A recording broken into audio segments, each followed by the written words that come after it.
on today's episode of Huber Syndrome, we're going over some horror in 2020. Just the movies and shows, not actually 2020. Hey everyone, welcome to the show. Halloween is just a little over 2 weeks away, so it's time to start consuming horror. And I got some recommendations for you. I'm not gonna spoil anything, but we will be talking about the basic premise and some of the themes and what to expect in my recommendations, so you've been warned. Let's dive in. First on the list, my absolute obsession. Oh my goodness. Full-blown obsession. The Haunting of Bly Manor.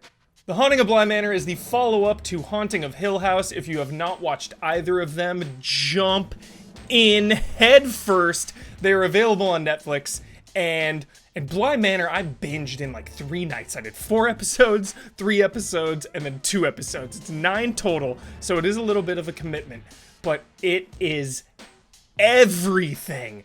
It is cozy, creepy, horrifying, jolly, funny, scary. It has so many emotions. It reminds me a lot of Crimson Peak, where yes, this is horror, it is very scary and intense sometimes, but at the heart of it all, underneath it all, is romance, is love and loss and grief.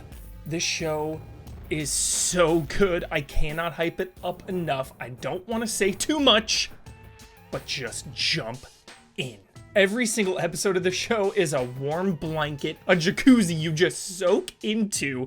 When you binge it though, I don't want to tell you how to watch things, but just enjoy the ride. Take it slow. Sometimes personally, when I binge through things, I'm just trying to get to the next episode. I'm trying to get to the out of control, chaotic parts. And Bly Manor is just a slow pace and a slow burn build. So just enjoy the ride while it's here, because if we get a season 3 of Haunting, it won't be for a long time, and I'm already missing this show. I need more. I'm thinking about just running it back. Watch it again. It's Bly Manor.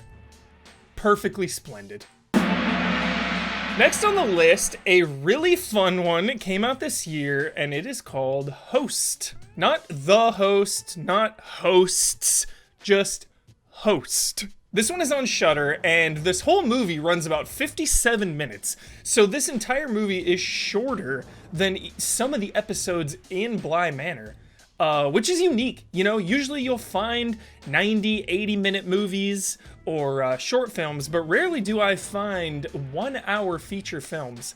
And the premise of this is it's during quarantine. It was filmed during quarantine. And a group of friends get together on Zoom. It's a found footage movie. The whole movie's on Zoom.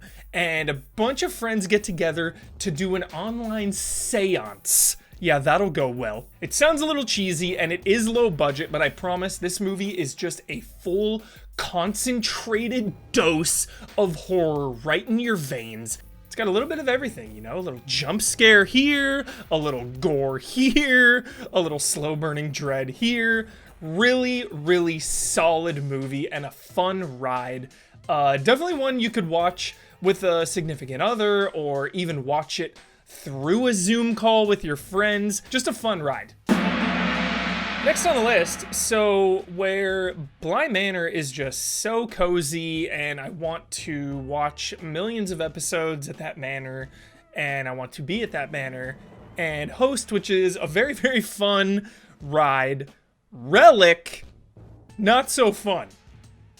You've been warned. Relic, this is one of my favorite movies of 2020, and it is a very slow burn, and the act of watching this movie might not be as fun as some of the other ones on my list, but it is the one I always think about after the fact.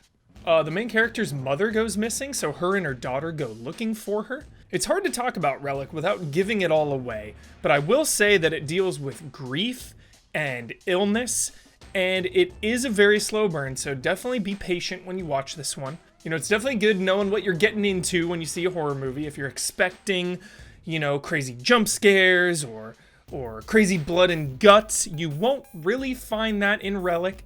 Not to say there aren't some jump scares. There's always a jump scare in a horror movie, so be careful. But this is definitely a thinking person's horror movie. Check it out.